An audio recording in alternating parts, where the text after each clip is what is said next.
रूस और यूक्रेन में अभी भी जंग जारी है और इस जंग को अभी तक 3 साल का समा होने जा रहा है। वहीं अगर बात की जाए भारतीय नागरिकों की, तो वहाँ पर भारतीय नागरिक अभी भी फँसे हुए हैं और अगर बात की जाए पंजाब, हरियाणा, जे-एंड-के या राजस्थान के कुछ नौजवानों की, तो वो भी नौजवान फर्जी ट्रैवल एजेंट के ज़रिए वहाँ पर फँस गए थे। उन्हें जो जबरन जो रूस आर्मी में भर्ती करवाया गया था। फिलहाल जो उनकी फैमिली यहाँ पर मौजूद है और इनको जो कल दिल्ली डीएनए टेस्ट के लिए बुलवाया गया है। आप देख सकते हैं कि एक फैमिली जालंधर से और दूसरी फैमिली कश्मीर से आई हुई है। फिलहाल जो कश्मीर से आए हम उनसे बात करेंगे। भाई साहब, आज आप जालंधर पहुँचे हो, बस स्टैंड पे हो। क्या कारण हुआ डीएनए करवाने के लिए आपको वहाँ जाना पड़ रहा है? क्या सरकार ने वहीं पे डीएनए करवाने को कहा था और क्या उम्मीद है? रहीम। सरकार ने हमें पहले इसके लिए मेल आया था रशियन साइड से कि आप डीएनए करके भेजो। फिर हमने अपने जो एमई है उनके साथ हमने कांटेक्ट किया। कांटेक्ट करने के बाद उन्होंने बताया कि हम कुछ करते हैं। हमें ये था कि हमारा टेस्ट वहीं पे जेएंडके में हो जाएगा, हमारे हॉस्पिटल है वहाँ पे हो जाएगा। जब हमने वहाँ पे पता किया बाहर से, तो हमें 54,000, तो लास्ट पे एक ने बोला था 55,000। तो जब हमने सोचा अब क्या करेंगे, करवाना है कुछ भी करके, जमीन बेचनी पड़े या कुछ जो भी हमारे पास जो साधन है करके वो कुछ बेचना पड़े, तो टेस्ट तो करवाना था। तो फिर हमें पता चला कि नहीं जी, ये टेस्ट वैलिड नहीं है, ये सरकार के तरफ से करा जाए तो वो ही वैलिड में है। तो फिर हमने बात की, मैंने चरणजीत से बात की। उन्होंने बड़ी अच्छी से कहा कि बेटा हम कुछ कर रहे हैं, हम आपके लिए चरणजीत जो है ना एमईए हमारे बाहर के, उनका पीए विदेश मंत्रालय का पीए वो। तो उनसे जब मेरी बात हुई, उन्होंने बड़े अच्छे से बोला बेटा कि हम आपकी हेल्प करेंगे, हम सोचेंगे कि आपका टेस्ट वहीं पे हो जाए। तो उसके बाद लेडीज ये क्या शायद उनकी पीए वो, उससे मैंने बात की। मैंने उसको कहा कि पहले मैंने बोला मैं माँ मेरी नहीं, ये तो व्हील चेयर के से चलती है घर पे। तो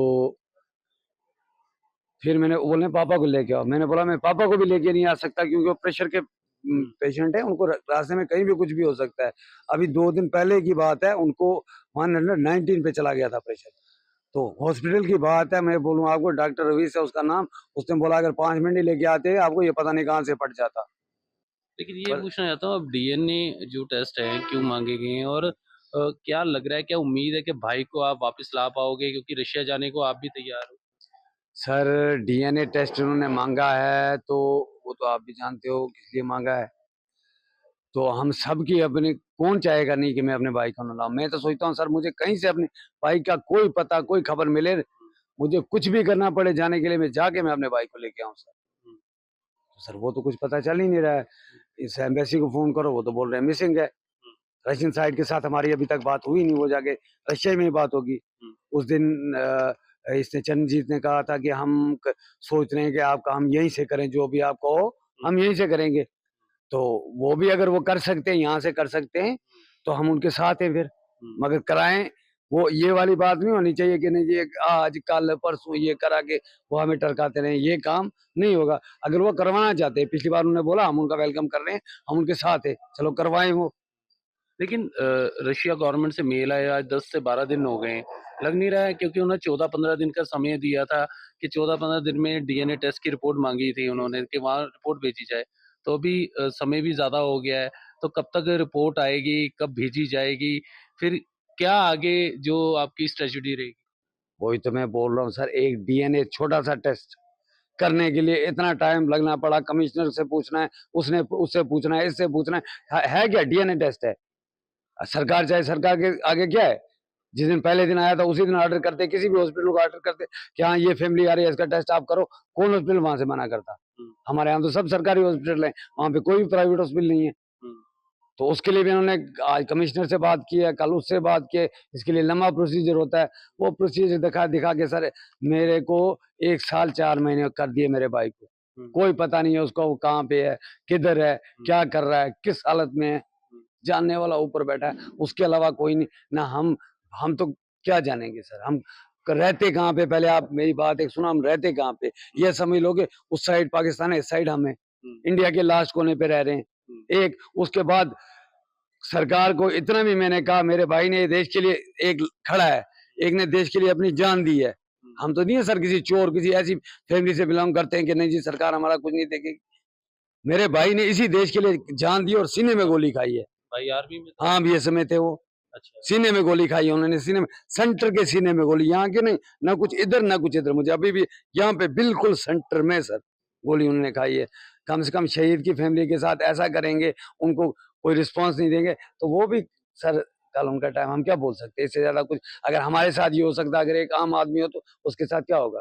वरना तो बड़ा बोलते हैं कि हम शहीदों के साथ हैं, शहीदों के साथ हैं। हमारा भाई कोई जानबूझ के सर उधर थोड़ी गया, उसको एजेंट ने बहकाया, गलती में नौकरी देंगे, बोला कि कोई भी नौजवान जो बेकार होगा, पढ़ा लिखा होगा इंडिया में, उसको जॉब नहीं मिलेगी, कहीं से भी उसको ऑफर आएगा, वो तो बेचारा जाएगा ना।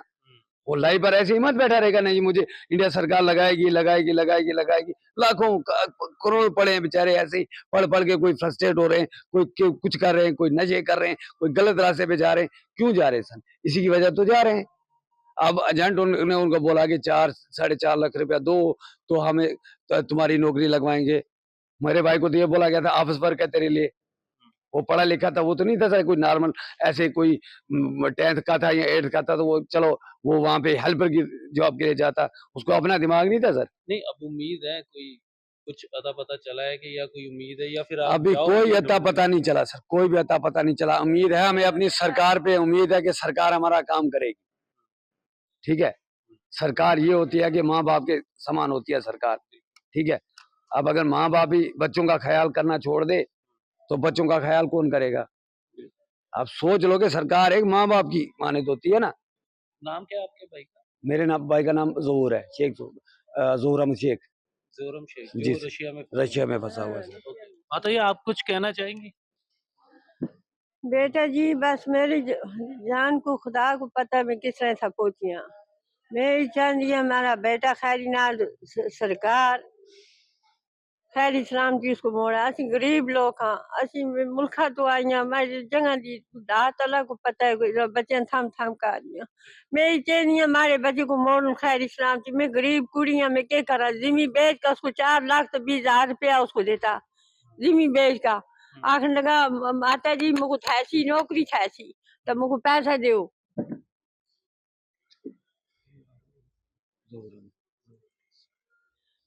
मेरे को पैसा जो लो उठिया मैं पी को आखिया महा तुसी जिमी बेचो, इसकी बेच का इसको दो पैसे, जिमी बेच का मैं उसको पैसे देते थे।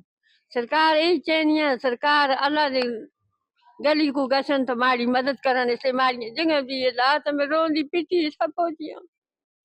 वो खुदा को पता है मारी के लात है के ना। मैं चाहिए सरकार अल्लाह दी गली को गथा मारे बच्चे को मोड़ा खैर इस्लाम की। मारा बच्चा खैरी नाल मुड़ा, बस मुझे कोई चीज नहीं जरूरत और। बिल्कुल मनदीप की माता भी हमारे साथ हैं क्योंकि मनदीप भी रशिया में फंसे हुए हैं। माता जी कैसे देखते हैं आप क्योंकि एक बेटा पहले ही फंसा हुआ है, दूसरा बेटा कह रहा है कि मैं रशिया जाऊंगा और उससे पहले सरकार ने डीएनए टेस्ट मांग लिए हैं, तो कैसे देखते हैं? ਇਹਨਾਂ ਨੇ ਜਾਣਾ ਆ। ਚਲੋ ਸਾਡਾ ਬੱਚਾ ਆ, ਉਹ ਸਹੀ ਸਲਾਮਤ ਬੱਚੇ ਆ ਜਿਹੜੇ ਫਸੇ ਹੋਏ ਆ। ਸਰਕਾਰ ਦੇ ਅੱਗੇ ਇਹ ਬੇਨਤੀ ਆ ਵੀ ਵਾਪਸ ਘਰੇ ਆ ਜਾਣ, ਬੇਟੇ ਜਾਣਾ ਹੈ ਇਹਨਾਂ ਨੇ। कितना टाइम हो गया था मनदीप को ਇੱਕ डालने? ਸਾਲ ਤੇ ਉੱਪਰ ਹੀ ਹੋ ਗਿਆ। अच्छा, ਹਾਂਜੀ, ਸਾਲ ਤੇ ਮਹੀਨਾ 2 ਮਹੀਨੇ ਉੱਪਰ ਹੀ ਹੋ ਗਏ। तो कोई अता पता कोई खबर वगैरह ਕੁਛ नहीं? ਨਹੀਂ ਹੈ। अच्छा, ਹਾਂਜੀ तो ਹੁਣ ਕਾਫੀ ਸਮਾਂ ਹੋ ਗਿਆ, ਹੁਣ ਇੱਥੋਂ ਤੁਸੀਂ ਬੱਸੇ ਜਾ ਰਹੇ ਹੋ? ਹਾਂਜੀ ਹਾਂਜੀ ਬੱਸੇ ਜਾ ਰਹੇ ਹਾਂ। ਅੱਛਾ, ਤੇ ਕੁਝ ਸਰਕਾਰ ਵੱਲੋਂ ਕਿਵੇਂ ਦੀ ਮੁੱਢਲੀ ਸਹਾਇਤਾ ਕੁਝ ਕਰਨ ਨੂੰ ਕਿਹਾ ਗਿਆ ਹੈ? ਸਰਕਾਰ ਵੱਲੋਂ ਇਹ ਬੇਨਤੀ ਸਾਡੇ ਗਰੀਬ ਲੋਕ ਆ ਤੇ ਸਾਡੀ ਬੇਨਤੀ ਇਹੀ ਆ ਕਿ ਸਾਡੇ ਬੱਚੇ ਵਾਪਸ ਘਰੇ ਆ ਜਾਣ। ਚਲੋ बिल्कुल, जगदीप है मनदीप के भाई। अक्सर आपसे पहले भी बात हो चुकी है और अब डीएनए टेस्ट के लिए आप जा रहे हो। आधी रात हो गई है, कैसे निकलोगे? और समा काफ़ी हो गया, तो कितने बजे सुबह वहाँ पहुँचना है और कितनी फैमिली के डीएनए टेस्ट होंगे? टोटल 13 फैमिली हैं। वहाँ पे उन्होंने सुबह 9 बजे की अपॉइंटमेंट रखी है। मुझे लगता नहीं कि बस में हम तकरीबन 9 बजे वहाँ पे पहुँच पाएंगे, मगर कोशिश करेंगे। कोशिश करने में क्या, अभी तक कोशिश कर कर के तो यहाँ तक पहुँचे हैं।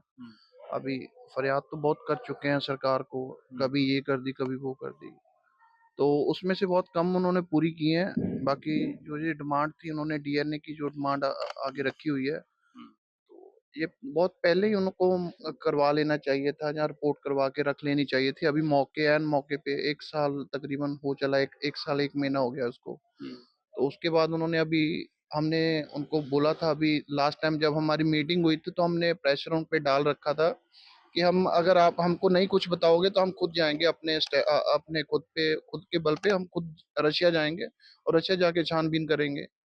तो इसके बाद हमने जब एक हफ्ते में आके उनसे बैक वर्ड लिया कि हम, बोलिए आप क्या, आपको कुछ जानकारी मिली है, तो उन्होंने एकदम से हमको जो है डीएनए के रिकॉर्डिंग जो है, हमको मेल आने शुरू हो गए, सभी को, तकरीबन सभी को ही आ चुके हैं अभी तक तो उसके बाद हमको आज 15 दिन हो गए इस बात को उलझते हुए। हमने उनको बोला है कि हम ये जो डीएनए टेस्ट है हम नहीं करवा सकते, हम शुरू से बोलते आ रहे हैं लेकिन आपको। रशिया सरकार ने तो डीएनए टेस्ट की जो मेल करी थी, उसे भी 10-12 दिन हो गए, तो 14-15 दिन में रिपोर्ट मांगी गई थी। लग नहीं रहा देरी हो गई? ये बात हमने इनको जब शुरू में बोली थी हमने, कि उन्होंने 15 दिन में रिपोर्ट मांगी है, तो आप हमको जल्दी से बताइए कि टेस्ट हम कैसे करवाएं, क्योंकि हमारी हैसियत इतनी नहीं है। क्योंकि हमारे यहाँ पे एजेंटों पे हमने केस भी डाल रखे हैं, 2 केस चल रहे हैं उन पे।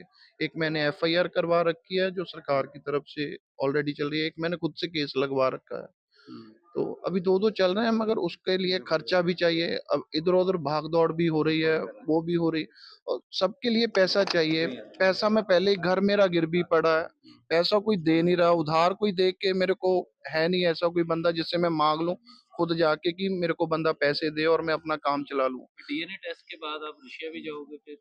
हाँ, बिल्कुल, अगर सरकार इसके क्या नाम है, अगर वो हमको इसके बाद टेस्ट करवाने के बाद भी अगर कोई उनके पास जवाब नहीं मिला, जो हमको अंदर से लगे कि हाँ, ये बिल्कुल सही है, जो सही बोल रहे हैं सही है, तो अगर नहीं लगा ऐसा तो हम बिल्कुल जाएँगे, अपने दम पे बिल्कुल जाएँगे। बिल्कुल, आप देख सकते हैं कि एक जो कश्मीर से आए हुए हैं, एक वो फैमिली है और एक जालंधर की फैमिली है, जो कल सुबह दिल्ली जाके डीएनए टेस्ट करवाएगी, क्योंकि रशिया गवर्नमेंट द्वारा डीएनए टेस्ट माँगे गए।